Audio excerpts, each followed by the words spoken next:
All right, let's get on with it. This is the Anzac Day preview podcast, the Titus and Sergio Variety Hour. I'm Sergio Paradise, and I'm joined, as always, by Logie's Hall of Famer, Titus O'Reilly. I didn't even watch the Logies, but that's lovely to hear that it finally got on. The Hall of Fame. Without ever being on TV, really. Yeah, without being nominated. It's a first.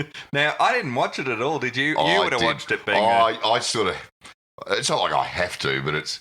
I just feel compelled out of... Like seeing a car, one of these people that gets off on car crashes. Yeah, but it's a bit like that. It's a bit like a heroin addict, I guess. You know you shouldn't, but you do. Yeah. And it started off so well when I saw on the Channel 10 News at 5 o'clock, they did a live cross to the red carpet at Crown. And there they had, and I saw them cavorting, and I actually froze it and watched it again because I thought nothing says Australian television's Night of Nights like a couple of silver-painted midgets. Is that what they had? They had two genuine little people, dwarves, midgets. You're not across the... I'm not across the lingo at the minute. Lingo. But they were painted silver, like a couple of mini silver Logies wandering around. I thought, lucky there wasn't anyone from St Kilda there. Yeah, exactly. I was Lee Montagna was sort of looking for him lurking in the background. Can be flammable with a cigarette lighter. But I think it was Clint Jones that was the one that I think Clint was the one who got fined over it. Yeah. God, that's still my favourite story of all time. But the Logies, I'm not going to go on and on about the Logies, but geez, it did go on and on like these shows Is do. it finished? I think it has finished. Monday morning. It's Monday morning about 11 o'clock, but yeah, I think it's only just finished. There'll be a lot of shocking TV people just getting kicked out of their rooms at Crown right about now. Right, okay. Because 11 o'clock, I think, check out. But I said you were in the Hall of Fame. Kerry Ann Kennelly was inducted into the Logies Hall of Fame. And watching it last time, the person who was accepting as Kerry Ann, it would have been a lot better if she'd looked like her, I would have thought. There's been a lot going on there for a long time. There's been a fair bit going on there and on that little melon. But congratulations. It is amazing, though, that there's not a lot of people that you look at and go, oh, they're a great talent. No, or gee, they still looking good, Nick, after 40 years on TV. Well, they wouldn't do well to others. Now, we should up front say a couple of things to cover off. Thank you to our supporters. Yes. A few more joining last week, so welcome on board. It does. One guy wrote to me and said, I'm drunk at a camping trip. Perfect time to subscribe. So I do appreciate that. Yeah, that's the time. You're on the grog, sitting in a tent, around a campfire. Yeah. That's the time. Get out your phone. Time to subscribe. Yeah, good man. So thank you. And I want to thank everyone who came along to my gig on last Friday night up in Sydney. Good night. Yeah, it was good fun. Yeah. The comedy store's a good spot. I had fun. No one laughed. No, but I had a great time. You're not there for the audience. You're there for yourself. No, it was. It was actually. It was a lot of fun. It was good. So we're looking to do some more things. I'm going to probably do a show like that down in Melbourne next. Excellent. At some point. So we'll keep you updated. But thanks to everyone who came along. Now, did you know it was Bob Murphy's 300th game? No, I hadn't heard that. On the weekend, did you know that? I didn't know. Gee, they kept that quiet. The Bulldogs and the AFL and Channel 7. Big, but it was no bigger than they banged on about Boomer Harveys, and I think the difference is people like Bob Murphy. Well, that's true. I mean, he's still 130-odd games behind Boomer, but the 300, I mean, we've said it before a million times that everybody loves Bob. That's a given. And so the 300 was going to be a big milestone.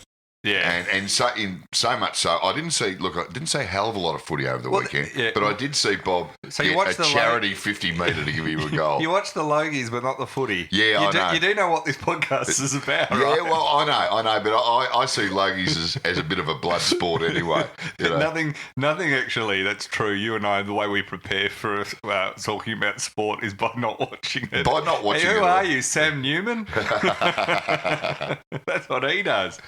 I love how one of the key people on the footy show just says, hates the game. I hate the game and never watch it. Yeah. I mean, it is defense. And it shows. It shows, but, you know, we've sort of pinched a bit of that sort of I watched it all. I didn't watch much this weekend, but I do love the game. And I'm going to see Melbourne and Richmond tonight. Yeah. We'll get to that later. I was worried about that game. No, but anyway, the Bulldogs were clearly better on the weekend. They just couldn't kick straight for the first little bit, and once they figured it all out. Yeah. It is funny because there's a bit of a backlash against Bob Murphy's. How can there be a backlash against Bob? Well, there is because everyone's going on about it so much, but I kind of feel like that's not really his fault. Well, I was about to say, Bob, to his defence, has not been going on about it too much. And I reckon he'd be quite happy if it just sort of slid through the keeper a bit quieter than it was. No, I don't think he was. He's been one of the more reasonable people about it. But it is funny how they all see it as a massive merchandise opportunity now. Well, look, I've got to say about Bob, he did put out a tweet the other day saying, "Thank you for all your well wishes. Let's move on. It's over. But don't forget to go and buy some merch." Yeah. So he did have a smiley face afterwards. Yeah. That was a very self-aware tweet. I think the sale of merch might be Bob's end of season trip to Vegas, I reckon. We've got a few other big games coming up. I'm trying to remember, but I remember looking at them. Games. Yeah, at the start of the year, there's a bunch more coming up this year. And if I'd done my research, I only just remembered it then. I read it earlier the year. There's a bunch, so it should be interesting to see. There'll be more merch available for everyone. Yep. I've still got my Kale Morton 50th game. Have you? Commemorative jumper. He got to 50, did he? I don't know. No. It didn't feel like it. No, actually, fella went forever. Now, huge game yesterday at the G. The Hawthorn got back. Thanks a lot, Eagles. Yeah. We've all been having a great old time. It's like we all had it's like we all had this great in-joke going on, and then one bloke had to ruin it for everyone. And it was the Eagles not being able to play at the MCG once again. And boy, did we get questions on this. Questions as comment. Eugene Dwyer wrote, with Hawthorn seemingly returning to power, would a nuclear war be a welcome change, assuming it puts a stop to the AFL season? Oh, it's a good question. Do we think Hawthorn... I did read, in a few of the articles written, Hawthorn are back. Yeah. Not just... They were good against the West Coast outfit that looked pretty awful. But Cyril played pretty well, didn't he? So, so they're officially back. I mean... Are they back? I didn't watch the game. Oh, look, they were really good, but West Coast were really... my silver paint on to go to the Logies. You were painting some dwarves for it. But that's what they look good, Eagles, but Hawthorn, but Eagles look so bad. They really are. I mean, it's that old flat track bully sort of cliche thing about the West Coast, but it's absolutely true. They come over here. They cannot win a game at the G. But it's not so much the flat track bullies thing. It's more just a lot of teams fall into this, and Northies get accused of being flat track bullies. But it's just teams that are only okay. Yeah. So they'll beat if they're on a roll, they'll beat the bad teams. Yeah. And then they'll get whacked by the good ones. They just, Hawthorn seem to click a bit like at the moment. I went to the Swans game against the Giants, and just everything the Swans are doing looks off. Just not quite working. Everything. Yeah. It's just they're not hitting targets. Guys that would normally hit targets, there's no confidence, there's no continuity, no one seems to know what the other guys are doing. It's just when it all goes wrong in football, and Hawthorn looked like for the first time this year. You don't expect that to happen to Sydney either. You don't expect it, but then Hawthorn looked like they fixed a lot of things. But they also had not the pressure on them that they've had because the Eagles were, Well, I think Jimmy Bartell came out after the game yesterday, whether it was last night or this morning, saying that what Hawthorn did to West Coast yesterday, he said, this is what all the good teams do on the MCGs. He said, we used to do it at Geelong. He said, the West Coast set up their big West Coast web. Yeah. And he said, and you can just dissect it and cut it to pieces. Yeah. And but, which is what we used to do. Still a very big ground. That's what I was about to say. I still can't it's a bit of a myth, the idea that can't do it here, if not as big as the MCG. But I reckon that it's not hard to stuff up their game plan on the MCG, and that's what Hawthorn did yesterday. Sports fan wrote in, as an Eagles member, should I only be paying 50% of my membership in line with the 50% of games the Eagles try in? Oh, that's a harsh call, but yeah. But as you should be able to say, I'll just be a member for home games because they don't play away. It's a bit like, Collingwood sell those 3-game memberships, which is, they're 3 good ones for the season. Yeah, that's right. Jimmy Gilbert wrote, I dreamt of telling my grandkids I was there the day Hawthorn went 0-5. Should the Eagles be thrown out of the league for taking this away from me and countless other football fans? Maybe not thrown out of the league, Jimmy, but I get your point. It would have been nice to say I was there when they went 0-5. It is. I was already I had the tattoo booked in this morning. Steve Wixon, showing that our listeners always bring a sense of perspective to these sort of events, he said, "Is now the right time to cut Western Australia loose from the Commonwealth?" Just you're out. You've let us all down. They've lost one game on the MCG. The entire state of Western Australia. What I love is how bitter everyone is that Hawthorn have won a game. Yeah, and they're bitter with the Eagles. There's no celebration by Hawthorn supporters. There's just anger from everyone else. And at the Eagles, it's just the idea that you don't want to let them back up. That's the thing. No. Like if they go on now and rattle off 5 wins in a row or something, they'll be back in town and we'll blame the Eagles the whole year. Dwight wrote in, for the sake of even competition, should every team get the chance to play West Coast at the G? Now, see, that's not as silly as it sounds. It's pretty silly. But it's pretty silly, but it's not a bad idea. It's funny. Matt Zeroni, building on that theme, said, will the round 17 Western Derby be held on the MCG to give Freo the home ground advantage over West Coast?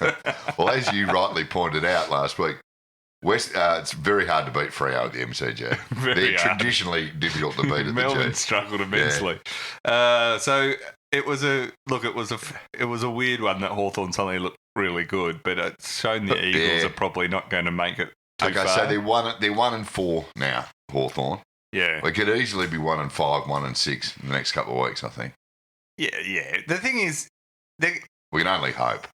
It's like the Swans, like they could both make finals. They just can only lose like 3 games for the rest of the year, which everyone knows is very hard to do. Like, very difficult. You got to go on and amass it. It's possible. Swans are gone. It's mathematically possible. Oh, everything's mathematically possible until about round 21. Yeah, when you're 8 games out of the 8, it's probably not mathematically possible then. But it was good to see Clarko give Wayne Carey a smash after the game. That was the other thing. I'm glad you brought that up because the one thing I did enjoy out of this was little Clarko.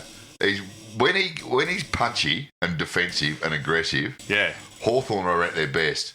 And when he came out and he gave Wayne Carey an absolute whack. Because Carey was saying that Cyril Rioli wants to go back to the Tiwi Islands and has been pressured into a 5-year contract. I think he said. Coerced into a 5-year contract. Gun to his head to sign a 5-year lucrative deal. Someone made him take a 5-year multi-million-dollar contract. Yes. I wish someone to coerce me into that sort of problem. I'd even let Wayne Carey coerce me. So Wayne Carey said that. Yeah. So Clarko, if you haven't seen in the press conference, came out and just said, when are we going to, of all people, Clarko. Yes. Did you see BT's comments on Wayne Carey on the commentary during the game? No, I didn't hear that. Oh, so during the game, I think it was the Saturday night because I wasn't watching it live. I saw the comments later. I was actually at the game. So BT's commentating and they've got Bruce and Carey in the commentary box and they're all commentating 7, they're all talking for the TV, Channel 7. And Wayne Carey called... Oh, no, it was the Port Adelaide game, sorry. And he said Robbie and Sam Gray were brothers, which is not true. Not right. And so Brian Taylor starts saying... I was watching this in the pub without the commentary, which was a blessing. And they said, and so BT's getting stuck into getting that wrong. Yeah. And saying, and then Wayne keeps like justifying, trying to explain his way out of it. So BT on air. Well, right or wrong. They're the brothers. So BT on air says, Wayne Carey's dug himself into a hole and he can't get out, keeps digging too. Not the first hole he's been in his career. And there's just radio silence from all like it was then. From all the commentators just go. And then so BT just keeps commentating because it was so obvious it did not go down well. Also, Clarko actually went down that line a bit with his comment. He said, look, and I'm paraphrasing here, but he said Wayne Carey shouldn't be making stuff up about players. Yeah. Because if we could got started on him, we wouldn't know where to stop. Yeah. So, that's the thing about the old duck. He's, It's called baggage. Yeah, that is called baggage. And he brings And he dug a hole to put his baggage in. I do like it when they all get stuck into him because he's one of those guys that get into the media who've got it's a bit like Gary. Yes. Who've got an absolute track record of being, not the best blokes. Then proceed to tee off on everyone. Yeah. And then wonder when a couple of blokes tee off back. But this is the thing because of social media. Now everyone can tee off back at them, and so they don't. There's no doubt about that. Someone else who got in a bit of trouble on Saturday night. Now, I was at the game, so I didn't hear this over the mics. This was this story. You thought so? Heath Shaw used he got in a headlock. Tom Papley had him in a headlock from the Swans. And so he called him in the heat of the moment, he said, an effing retard. And there was a lot of angst with Jason Dunstall immediately, who's commentating, apologising for that thing. Shaw put out, I thought, a decent statement that actually said it was insensitive comment, I just shouldn't have done it, which I thought it was nice to hear someone actually apologise. Yeah, well, I guess he sort of had to because everyone else had... Well, it is upsetting to people. Like, I saw, you kind of... but I saw a guy say, like, I've got an intellectually disabled brother, and all I ever hear is people say this, and it's, like, quite hurtful. And so, and so I can understand that. Like, I don't think he should be drawn and quartered for it because it's like he apologised pretty quickly and he didn't try and make an excuse for once. He actually said, I said something I shouldn't have. He had me in a headlock. I lost my mind for a moment. Well, that's why I think you don't hang the guy. It's not like he just calmly walked up to someone in the street. He cut off the oxygen flow to my brain.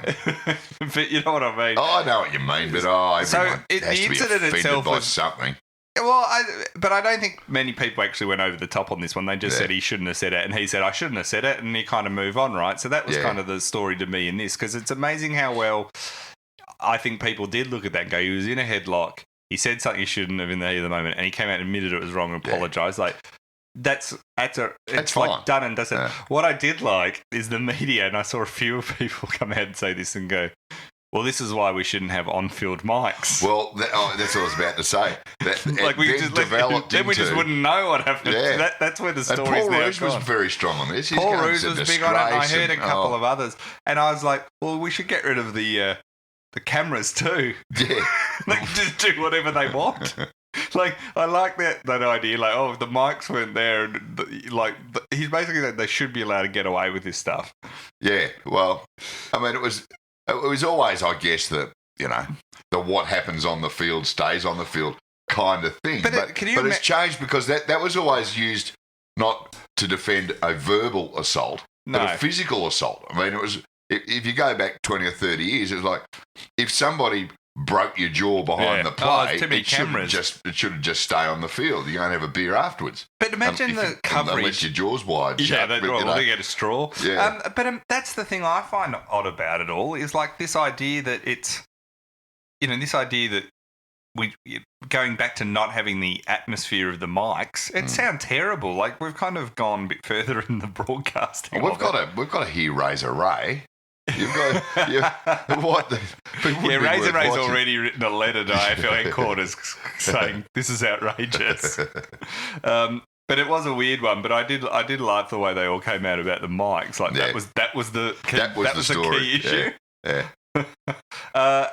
Biggest story of the week by a country mile, and one of a disgrace. One of huge ramifications for the future of the AFL. I have to say, Jaden Hunt of Melbourne is upset because he wanted to wear a multicoloured headband while playing. Yeah, as he should. And the AFL stopped him, and he wanted a blue, red, and white headband.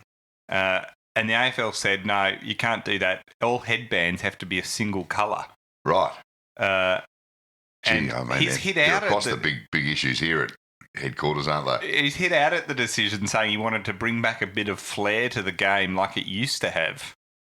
And do you think that's what we do? Do you think that the AFL is crying out for headbands? Do you think that's what? Do you think when people say, "Oh, I used to love the game, I don't watch it anymore"? There's not enough headbands getting around there. It's been replaced by man bums. Yeah, you can have a man bum, but not a headband. Not a headband. There's a few issues I have with Jaden here. I have to take into task. Firstly, don't wear a headband. Firstly, get a haircut. Yeah.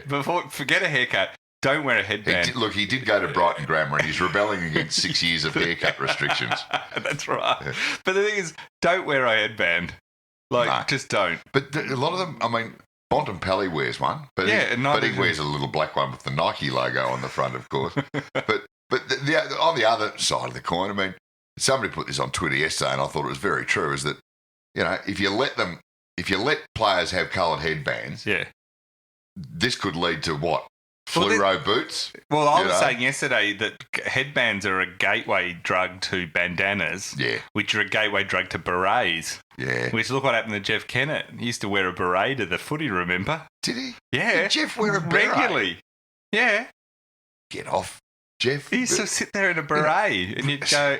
And do you remember there was he's a member of the French Resistance? There's a D-Generation skit once where one of the guys goes...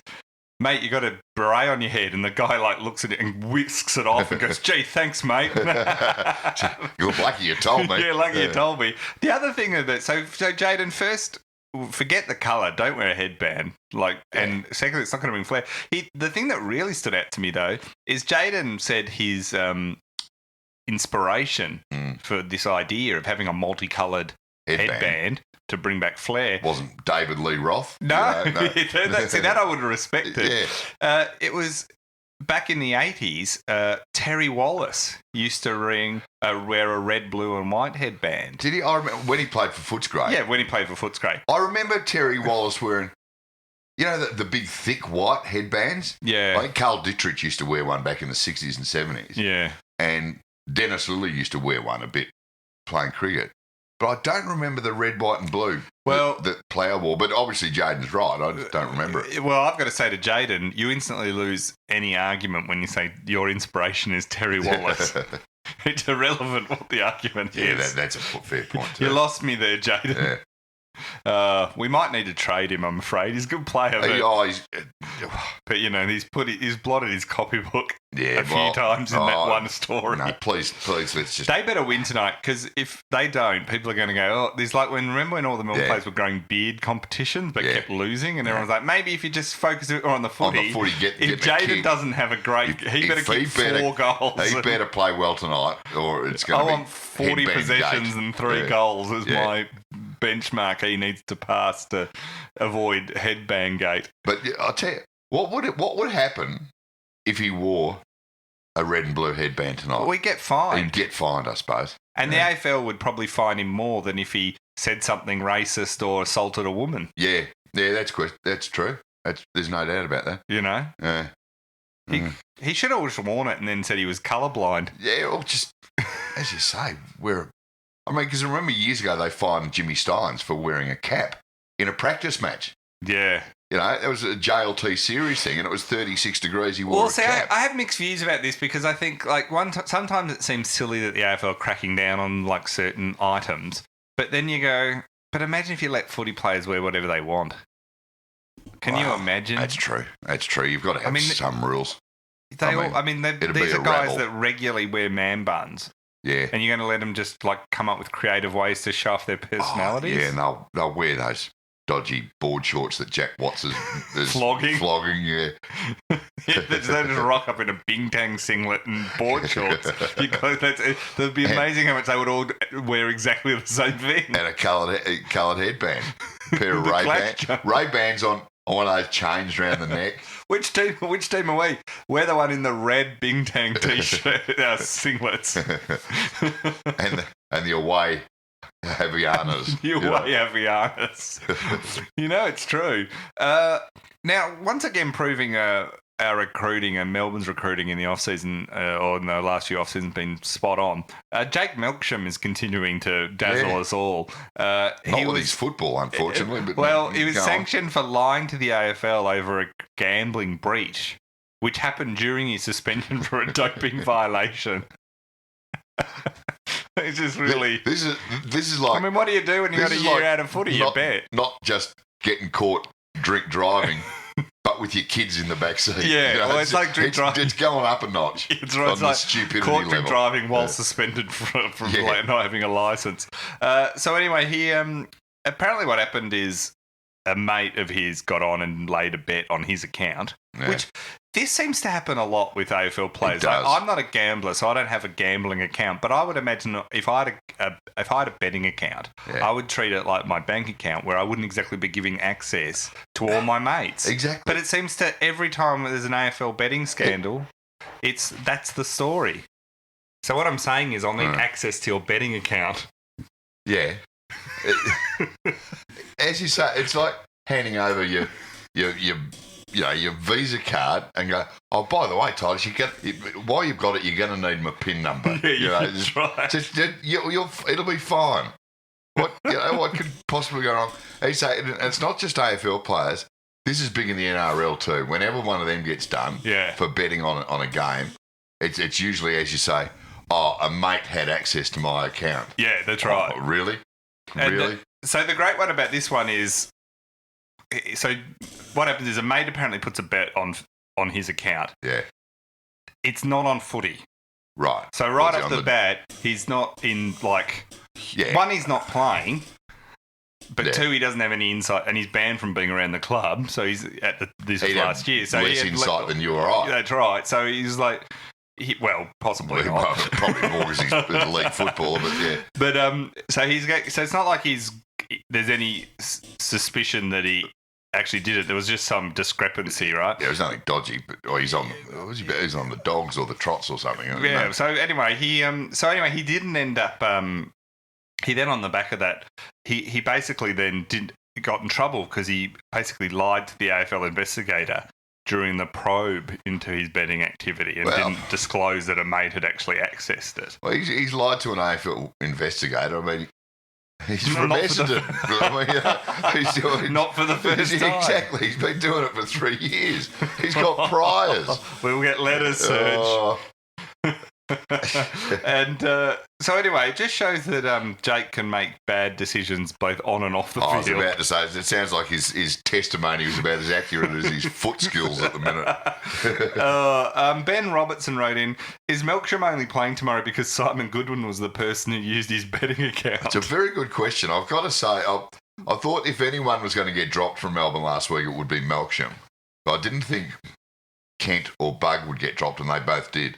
Yeah. So, I'm not really sure what's going on there. Melksham had something like 10 disposals and 7 of them were turnovers or something. Clangers. It was just actually quite amazing to watch. Yeah. I'm suspecting that he's a sleeper agent. Oh, yeah.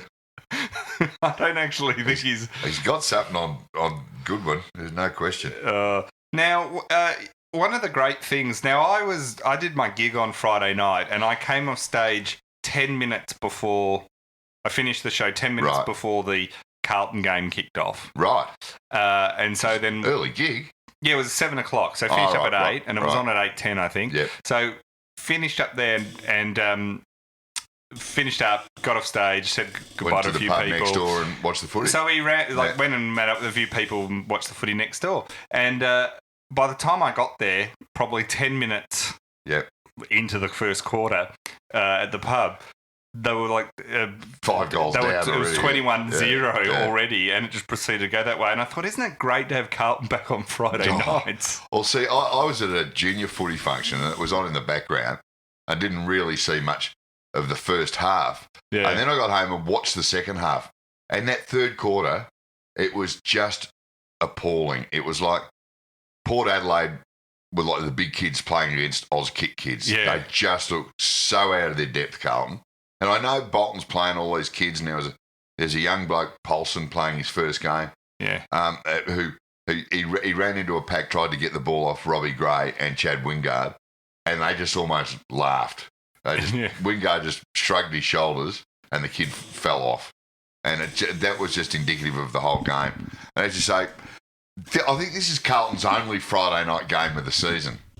I think. Is it? Yeah, I think this is their only one. Because they got rid of them for so long, and there was like a good reason for it, because they're horrendous. Yeah, but I think that the AFL thought, well, they're gonna improve this year, Carlton. Why we would better you think give them that? one Friday night game. I've seen no evidence. I don't think Melbourne's got too many of them either this year. I think we've got one coming up.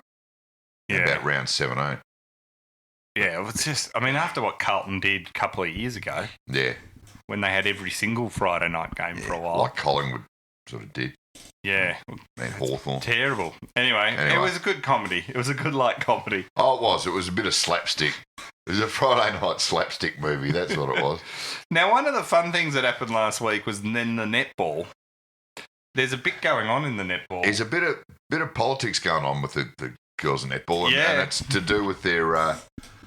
Is it the like, not a players' association, but is it a pay scheme or? Sorry, I'm having enormous trouble with my mic. If people can hear that on the my mic arm, that creaking is not my knee. Yeah, it's not his fake hip that we just put in. It's his gone mic a bit, stand. It's going to need to be fixed. He's singing. He's talking into it from a low angle, like Liam Gallagher singing in Oasis. It's literally. This is where I wish we videotaped these podcasts because the comedic value is off air. Is not on is visual today because my mic stand keeps. It's on an arm, sliding. And it keeps sliding down, and I keep getting lower and lower until I'm almost like off the ground. I can tell he's on the floor. And then I get sick of it, and I yank it up again. As I say, it's like Liam Gallagher staring up at the microphone singing Wonderwall against his will. Yeah. So now I'm just holding it with one arm as well. So, this is the sort of professional operation. The netball. What's going on in the netball? So the netball... I'm not across this. We had a big standoff last week where... So...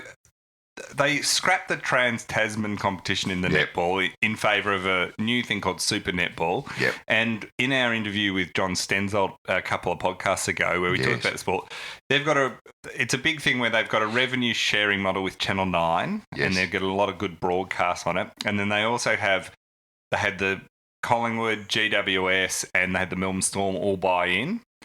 And what it is, it's shifting away a lot of the old... It's shifting away the old model towards getting players to become fully professional, which in netball they still aren't. And it was seen as a big step forward. Now, there's been seen that there's a bit, especially by the players, that the old state associations are now starting to have a bit of a pushback and try and get control of the new body as much as possible. It's a bit like racing where there's... I'm saying it is. Is it a bit like horse racing where the overall good of the competition can be compromised by the localised thing of the states. It's a bit like that, and it's a bit like what always happens is when you try and centralise power, you then have the existing clubs. Yeah. Or like the NRL. which is exactly what's happening in the NRL and has happened in other things. So that's sort of what's going on there. Now, it got to the point where there was a former Australian captain, Catherine Harvey-Williams, who has been dumped from the board. Now, there was going to be an election, wasn't there? There was an election. She was standing for re-election. Now, before the board, the Australian Netball Players Association put out a very strongly worded statement that basically said if she's not re-elected and instead the state bodies elect their basic people, we'll strike. We won't play. Right. Which is a fair... I mean... So they were totally putting it to the new board and body that basically... And even the... If she's out, we're out. We're basically out, and we see this as a compromise. And they even talked about starting a rebel competition. Oh. So that never ends well. No, so it was going, it was really... So what happened is it got to the point where basically they said, the players said, and the Players Association said, so don't vote her up at your own peril. Yeah. Of course, they've had the vote. They had the vote, and of course the various powers that be decided, we'll call your bluff. And not elect her back. And she didn't get voted in. So, of course, then the Players Association blinked. Yeah. And said, okay, well, we're not going to necessarily right now, we're not going to strike, but we're going to have some sort of protest will happen at some point in time. Right. See, this is the problem you have when you mouth off too much in advance. Well, and they called your bluff. It's like everything in life. It's like people say when if you own a dog or something, don't give a dog an order unless you know it's going to do it, because then otherwise you look stupid. Is that a good analogy with the netball? Maybe not. No, but you know what I mean. You don't say you're going. You don't make a threat. No, if you're an not idle threat, unless you're going to, especially like in the media publicly. Yeah. So they were all like, "We're going to, we won't play this weekend if you do this," and. It's like negotiating a hostage situation. Well, it's exactly like that, as you and I often have. Yeah. As you say, if the guy's in a house And he says, if I don't get $1 million real soon, I'm going to shoot my first hostage. You don't go, mate, no, you're not. And then here, bang. But this is the obvious. The obvious, they said, no, you won't. And they went, all right, then we'll come out. Yeah, okay, you got me there. You got me there. Yeah, I won't shoot anyone. I don't even have a gun. No. I don't even have a hostage. No. So it's just sitting in here watching the Logies. I got bored. I got bored during the Logies. It was a bizarre one because now would you ever believe a threat that they're going to make again? No, well, yeah, that's right.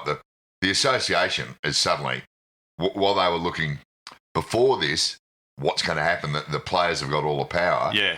But the association have suddenly said, well, hang on, girls. Now we're running the show, and that's painfully obvious now. Yeah. So they're back in power. You don't have the ability to go and set up a rebel league. You're not going to do that. And you haven't even... You're not going to strike. You're not going to strike. What are you going to do? Oh, yeah, I think they've played it badly, the players here. They have. It's been... and I can even see their issue, but when you play it so badly, people sort of go, oh, well, you had your chance, we should get someone on who is involved in it to talk to them about it, I think. There's a few people I can think of. Yeah, about the whole thing, because it's an interesting story. It's an interesting... such a big sport that's only now sort of getting into a professional point and regular TV coverage and these things. And it's interesting how they're already... A friend of mine has worked for the Australian Netball Association for the last couple of years in their media thing. So it might be worth having a chat to her. I don't think she works there anymore, so we might actually they're even better. Well, you get the real story then when it doesn't matter about losing your job. Oh, so all the action's been off the field this week because the AOC, the Australian Olympic Commission fight, and as we've talked about before, this is a cracker. John Coates has been challenged for the first time in 27 years by Danny Roach, who's a former Olympian, hockey-roo. And she's challenging, and it's looking more and more like she's going to get up from afar. I don't know any inside information. Yeah, as an observer on all this, you can just see there is a groundswell against Coates, and you get the feeling, and that this may not be completely accurate, but you get the feeling watching it that there's a lot of people been waiting for this day. Oh yeah, yeah. Suddenly they go for years and years. Coates has had all the power, and he's used that power, and he's used it brutally. And the smaller sports, they couldn't stand up to him because they know he's John Coates from the AOC. Yeah, because unless you know he's going to go, he's going to crush weakness. They're like a pack of hyenas who have just seen, the one buffalo has got a crook hind leg, and now they're all just swarming in. So we're now getting quite a lot of stories coming out. Fiona de Jong, who resigned suddenly last year from the AOC executive, said at the time she was leaving for family reasons, so instantly no, that's not true. And she's now come out and revealed that she felt threatened by the media and communications manager Mike Tancred. Tugger. Who you know. Mike Tugger Tancred. He used to work at Channel 10. Yeah. And so she said it would be the first time he's threatened someone with death at work.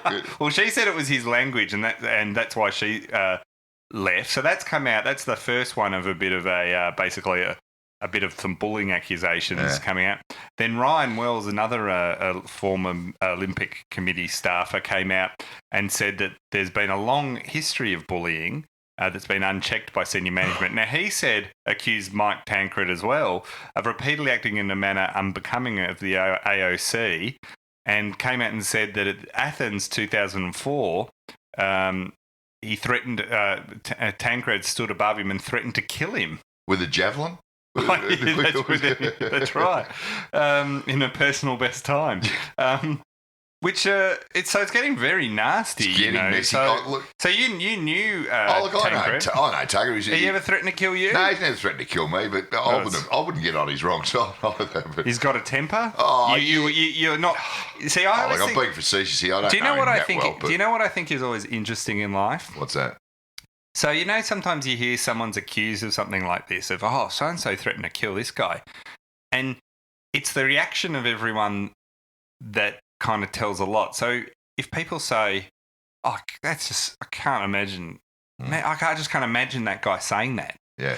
But with this one, everyone I've seen in the silence, media, and even you, they go, yeah, I could totally see him doing that. Yeah, like, no, he didn't do it to me, but I could totally see him happening. And even if people aren't reacting that way because it happens to be Mike Tancred, this is what still they do just all singing, the time. Oh, this is great. This is the next thing that's just going to put another nail in the coat's coffin of the AOC, and they're just sitting back loving it.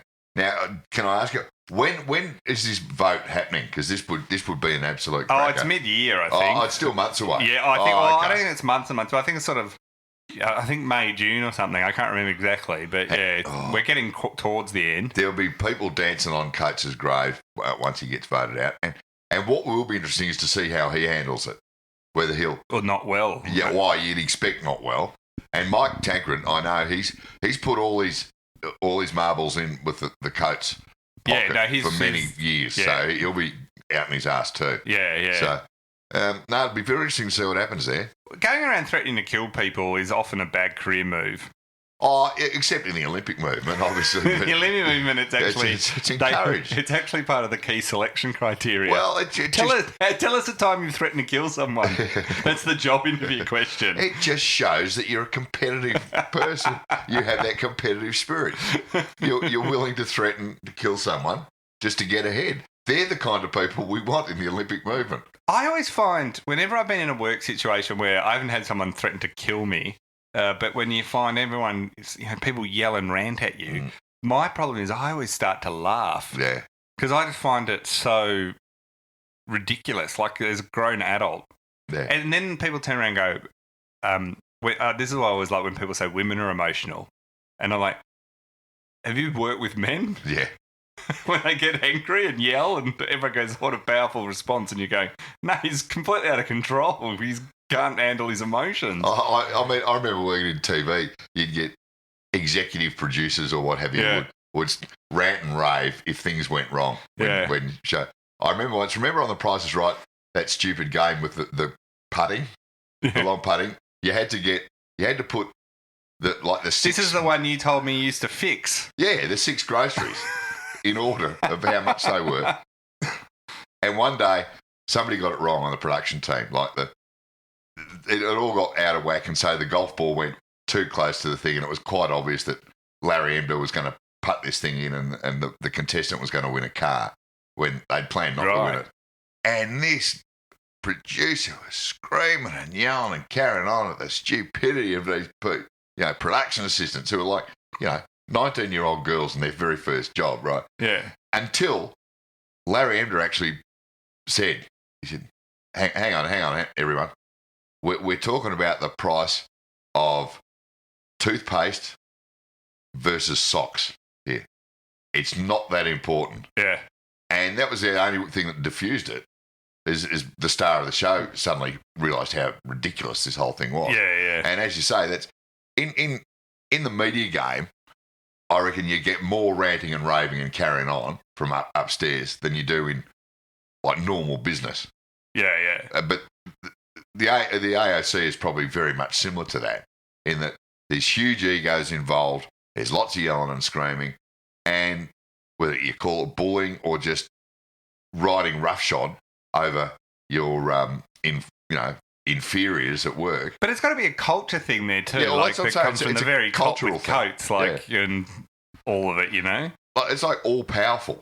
Like John Coates has been described as, all powerful ever since Kevin Gosper retired. Do you think you can run a Olympic, I think this with FIFA and the Olympics, and can you run an international sport on that scale with all the different countries and everything involved and not end up mildly corrupt? It's almost like you just can't organise that many different cultures and people and organisations without it seeping in, because it's like, how many times do they have the new broom come through? And then it's just a matter, you just know there's going to be in 10 years or 20 years, there's going to be another Olympic scandal. Like there's going to be another, it's like FIFA scandal. Massive amounts of money, and people get paid off here and there, and have the votes for the voting for the Olympic cities. Yeah. It's just as crooked as buggery. And I think you're right. But it hurts in the end, because look at the next few FIFA, the Russia and Qatar FIFA World Cups are going to be open jokes. And the Olympics has become more and more a stupid thing all the time. It is. It's mad. Getting to listeners' questions, Ben Anderson said, my young nephew says he supports two teams, the Dockers and the Suns. Should I respect his lifestyle choice or report his parents to child protection? I like the fact that he's describing barracking for the Dockers and the Suns as a lifestyle choice. Like he had a choice. And it's like a lifestyle choice doesn't really respect at all. No, I think you have to report I'd child protection. Put in fact, immediately. Child protection will prioritise that case over pretty much everything else. You can't raise a child to barrack for two teams. Well, you can't, and especially two teams like the Dockers and the Suns. I mean, do us a favour. I know. They're not even geographically aligned. You couldn't get further two apart. Clubs further apart, literally, than Fremantle and the Gold Coast. And it's not even... it's not like he's picked winning teams. No. He's got a lot of heartache there. The kid's got a hell of a life ahead of him. He's got dud parents. He's got a decent uncle. We'll grant him that. Yeah, his uncle's reached out. His uncle needs a good bloke. But there is a hotline. Parents are losers. Terrible. He's uneducated. He's like probably not being... You don't know any details. He's probably not being fed properly. He's gone. That's right. He wears rags around his feet. In fact, we should end the podcast now and be getting onto the police. It's a disgrace. That poor kid. I'm with you, Uncle Ben. What Ben should be doing. Put him in and put him in now. I imagine the kids at school right now. Ben should be driving to that school, picking him up. Just get him out of there. Get him out of get him out of the bad situation. Yeah, just save him while you can. It's a dangerous environment, and the kid needs to be removed from it. C. Tips wrote, if Serena Williams can win the Australian Open whilst pregnant, should the Swans players start IVF treatment this week? Well, if they want to win the Australian Open, perhaps they should. You don't know if it'll work in the AFL? I think a bit of IVF treatment would that even be illegal? I don't know. How does WADA look at IVF treatment for footballers? Especially when they're blokes. Yeah. We asked Jake Melksham how that worked for him. Yeah. There's a few issues there. It was amazing, Serena, that coming out. Oh, yeah. It was astounding. She was growing a human inside her while she won. Further proof women can do two things at once. But how would you feel?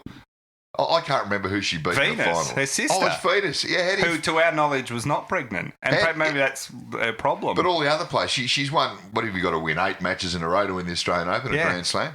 What about those 7 other players? They must think, geez, I know Serena's a better player than me and always has been, but I really am ordinary. I can't beat her when she's pregnant. You know what She's streets ahead of me. You know what I love is Serena announced that she was pregnant on Instagram. Yeah. And just said, I've had a 20-week scan, I'm pregnant, right? So she didn't say, I won. People then counted back and realised she must have been pregnant. True. So it's not like she went out and said, I won a Grand Slam when I was pregnant. Or bragged or anything. In fact, she's waited like almost 3 months till she's actually announced it all and everything.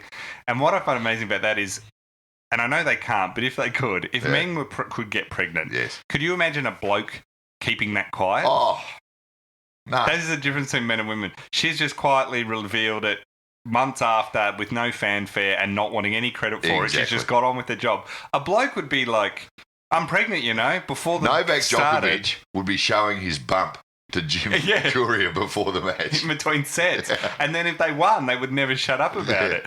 And the contrast is people 25 years later still go on about the fact that Michael Jordan played a great game with the flu. Yeah. Men still go on about that and go, he had the flu, he played basketball with the flu. What a legend. And men just go, that's as tough as it gets. Because most blokes, if they even have the hint of a flu, are like, I'm in bed. Yeah, I'm done for the week. I'll be off for the week. Don't call me. But anyway, well done, Serena. I was very impressed by that. Ross Green wrote in, with footy experts constantly referring to a club's brand of football, does this mean heads of marketing should replace head coaches? Haven't they already? Pretty much in a lot of regards. You know who says that all the time? brand of football. Yeah, Paul Roos. He does. He loves brand of football. I prefer what about just their style? Yeah. You know, like it means so little. Like, on this, I still get frustrated a bit by the phrase game plan. Yeah. I mean, and when the experts come out and say, oh, so-and-so team, they've totally changed the way they play this year. Yeah. Well, have they, or are they just all playing a bit better? Yeah, Or they've got a couple of new players in there. Well, I think I've talked to a few both recently retired and current players about this. Yeah. And a few of them have said to me that when they watch like Fox Footy or Seven, but especially those highly tactical, like the Lab and that, where they break down the strategy, right? I've said to a few of them, how much of that is real? Like, how much do you guys really train on spacing, and when you're actually out there, are you really thinking all this stuff through? And a few of them have said to me, mate, you're just trying to get air in your lungs, and all you're thinking is get to the next stoppage, get to the next stoppage. Like, you're thinking some things about, I better block this guy, but you're not going, right, they're in a zone thing, and where, you know, they just... It happens all too quickly. They reckon the commentators on TV analyse it more than the clubs do themselves. Yeah. Oh, you can tell that, especially Fox are the worst for that, with their war room and their lab and their, where they have that round, what's the word? A hologram of the field. You know, if I was it's like player, out of Star Wars. Yeah, to invade the hot spots of where they've run, and I'm thinking, if Buddy Franklin, his hot spot for that quarter was up on the far forward flank, and you think that's because he was playing on the half forward flank that quarter, possibly. Possibly. I love when they show a defender and they go, "Oh, very much in their back 50." He's a defender. Yeah, playing behind the ball. So that's interesting that the a few players I've spoken to think it's as silly as we do. Well, they do all have various strategies. They have various structures that they try and do. I'm not saying that they're completely writing it off but the idea that it's as full on as they're all saying, because that's my point. I know there is changes. I mean, you do see teams sort of going up the middle more or handballing more. Yeah, they've got not kicking like backwards Mick as much. Malthouse used to always say, if only kick into the corridor. Yeah. If you are confident the player can drop the ball and have time to recover it. Yeah. Otherwise, do not go, because his view was, if you turn over in the corridor, it's almost always an easy goal. And that was his view. So there are tactics, so I'm not saying that it's all nonsense. No. But I just don't think it's quite as when the players individually are out there are all going, right, okay. Yeah, I better run 15 metres this way and then. Yeah, it's not like being a wide receiver. It's funny because I've spoken NFL. to quite a few about them, and all of them say your main thought is getting to the next stoppage and trying to get breath into you. Yeah, that's what they all say first, unprompted. It's not like I've raised it with each of them. I've been struck by how they all say that. Yeah, oh, exactly. They all go, you're exhausted. You've probably been clobbered by someone recently. You've run got a to K. Get back to the stoppage or up the ground and you look up and you're nowhere near the stoppage, Yeah. and you're meant to be there. And they say that happens all the time. Yeah. You're not thinking about positioning. You're just trying to get there. Yeah. Dan Timon wrote in, why do I drink so much? Now, Dan, you've come to the right place for this, Dan. I looked at Dan's question and went, well, it's a good question that we all often have. And then I looked, and he's a Tiger supporter. There you go. There's your answer. So the answer is inherent in Dan. Very simple answer to that one, Dan. And as Melbourne supporters, we can totally back you up. And one of us is going to be drinking tonight. Yes. Well, both of us, actually. All of us will be drinking. It's whether it's happy drinking or Dan will be trying on to forget drinking. You and I will be both on it. So there'll be some. The Tigers. It's going to be interesting tonight because I can't decide whether Melbourne actually, if they can pull things together, you could make an argument. So you can make an argument either one or two ways. You can say Richmond are a lot better because of who they've brought in. Yeah. And tonight they'll show it. And Melbourne have been patchy with their 8 goals they allowed against Freo and then losing against Geelong and stuff. So you can sort of say, I can see why Richmond would win. The other argument is you go, well, Richmond haven't played anyone. No. And Melbourne arguably should almost be 4-0 because they could have put Geelong away if they kicked straight, and then they shouldn't have given 8 goals up, but could have been they did. 1 so I'm not two saying, tonight. But you could say it's like, so you just don't know who's going to win, and that's the typical thing for Tigers and Melbourne supporters. I was just about to say, it's a little bit of hope. Melbourne and Richmond supporters are exactly, I reckon, going into this game with the same mindset. Yeah. Well, we could win, but it wouldn't surprise me if we got beaten. Do you know what? I'm in a weird mood of that's completely contradictory, which is hopeful while positive we'll lose. Yeah, I know you know exactly what you mean. I'm quite hopeful. Like I'm going, we could totally, if we did this and did that, and Richmond. But I'm also 100% confident we're going to lose. Yeah, no, I know exactly what you mean, and I reckon Dan Tyman, the Richmond supporter, would know exactly what you mean as well. He feels exactly the same. Dan's sitting there going, "Is it too early to start drinking? I know the game is 8 hours away." Yeah, no, I'd open a bottle now. So. Who do you like for the... So this is the Anzac Day Eve. Oh, yes, it is. And nothing commemorates the Anzacs more than cashing in on the Anzacs. Oh, absolutely. And the AFL do a lot of honouring. Yeah. Just, it's out of control. Yeah. Although some people say, it dishonours the Anzac memory, and maybe it does, I don't know. But I also think, in some ways, the Anzacs fought for us to be able to, to protect Australia, and protect our way of life. And unfortunately, our way of life has become being stupid about everything and trying to make money out of it. So it's actually, I can't figure it out, but it is a bit over the top. It is. But you are right. The diggers fought for our right to gamble 24 hours a day. To be able to be constantly bombarded and to sell beer. Gambling ads and beer. And you know what? You probably... new jumpers with a silhouette on the back. I used to have a next door neighbour who fought on the Kokoda track, right? He was a volunteer, fought and I had to interview when there was the 50th anniversary of World War II. I had to interview him for something, and so he and I spent I had to produce a report and stuff. Yeah. So he and I spent hours together talking about it, right? And he had these amazing stories about fighting the Japanese, and he's this young kid, and suddenly he's in the middle of the the jungle and all. So full on. I had a lot of time for him, and he had long term, and all his friends did long term mental issues. So one of his mates used to sit up all night thinking the Japanese were coming, even when he was 70. Back at home, back in Australia, couldn't sleep often. So, and they're all untreated, because this was before people talked about depression and mental illness and post-traumatic stress, and there certainly weren't many services for them. So anyway, but talking to him, it was kind of hilarious, because I'd sometimes raise, because the Anzac game had started, he's passed away now, but the Anzac Day had started by now, and he would talk about that. And I'd say, do you feel like it's, and he goes, I don't care. We fought a war so people can kind of relax and just not have to go through. And goes, I'm glad no one has to go through. I don't care if people want to be. He didn't care, about it in that way, because he'd seen the serious side of life, and this stuff is not that serious. It's just ridiculous. And to be fair, the coaches over the years, Malthouse and Sheedy and these guys have been at pains to point out that this is a game of football. Let's not try and equate it too much with battlefield. Yeah, that's right. But I have mixed feelings in that. I think it is a bit overly commercial, but then I think on the flip side, at least it's keeping the memory alive. Yeah.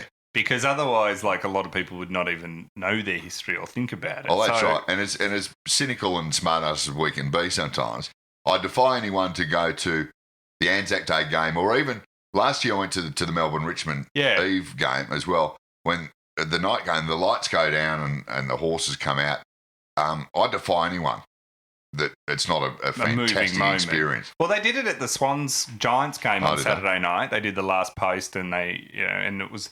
And I even found myself, because everyone goes quiet and you start listening, and I'd forgotten they were going to do it ahead of, because it's not Anzac Day, but I know they do it.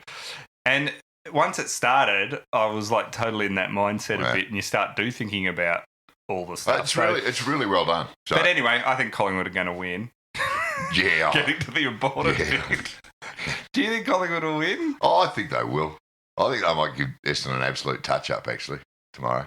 Yeah, Essendon will come out hard in the first quarter, but I reckon Collingwood, I don't know why, but I reckon they will probably win. It's going to be an interesting one, because it's good to say they brought in Mason Cox again, the American. Have they brought him back? They brought him back, just like they did last year for his first game.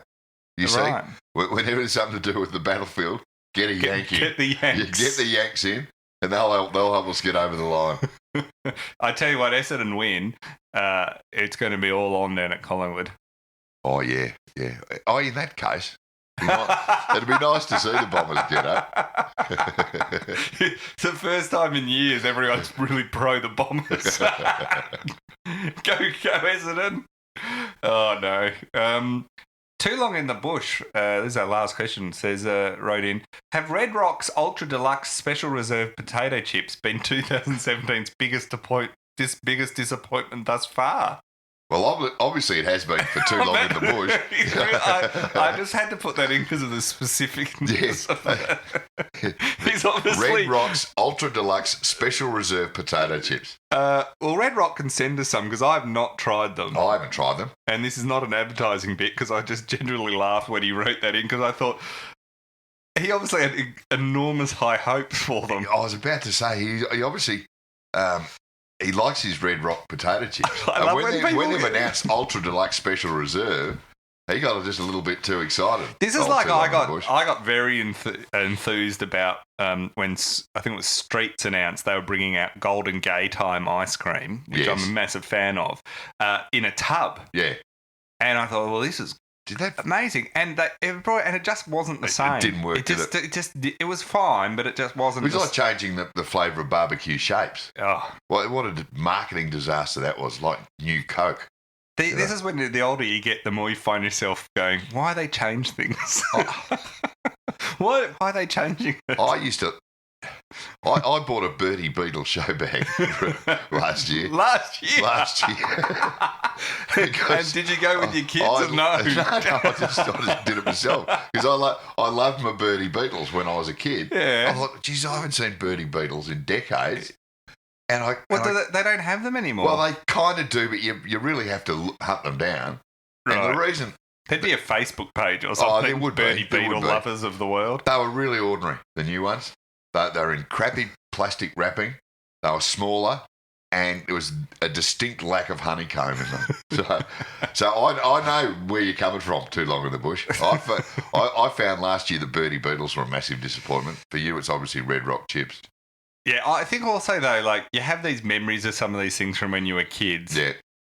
And when you were a kid, you had terrible taste in various things. But wagon wheels used to be huge when you were a kid. I still like wagon wheel. Yeah, but now they're not wagon wheels. They're like trainer wheels now. They're just too small. They're just tiny. They're not wagon wheels. They used to be huge. The obesity epidemic is ruining everything. It is. I mean, God, we got by with living on sugar and sugar alone. We were too poor. All we ate was dirt growing up. And if we were lucky, there was a bit of glass in it. in the shoebox you lived in out the back. Oh, that's right. Well, we'll be back on Thursday. We will. So this will go up today. Back on Thursday, and we'll know the result of all the Anzac Day nonsense. So we'll either be depressed or happy, depending on how that went. We might be in the last week of Nathan Buckley. Yeah, that'd be something to look forward to. Hey, we should announce too. I just read this morning. This is like a community announcement. Tickets for the 2018 Commonwealth Games on the Gold Coast go on sale today. Oh, now, right. I think we should say to people, get in now because they could be gone tomorrow. Oh, yeah. Commonwealth Games tickets. Everyone's for the Gold super Coast. excited for them. I'll tell you what, there's a website that's going to crash. Just before we do go, question of the week winner. Oh, yeah. I've got one. If you're... no, you go for it. We keep forgetting this. C tips. If Serena Williams can win the Australian Open whilst pregnant, should the Swans players start IVF treatment this week? Very good call. I think we'll suggest that to the Swans. So he gets the T-shirt this week. That's it. Yeah, excellent. And I've got We should send one to Serena. Yeah. Yeah. Absolutely. Okay. In a couple of sizes. Maybe, is that what we should get one for a baby? Start branching out into mat wear. Huge market for us. Oh, for sure. For sure. All right. We've been Titus and Sergio, allegedly. And we'll see you next week. See you then.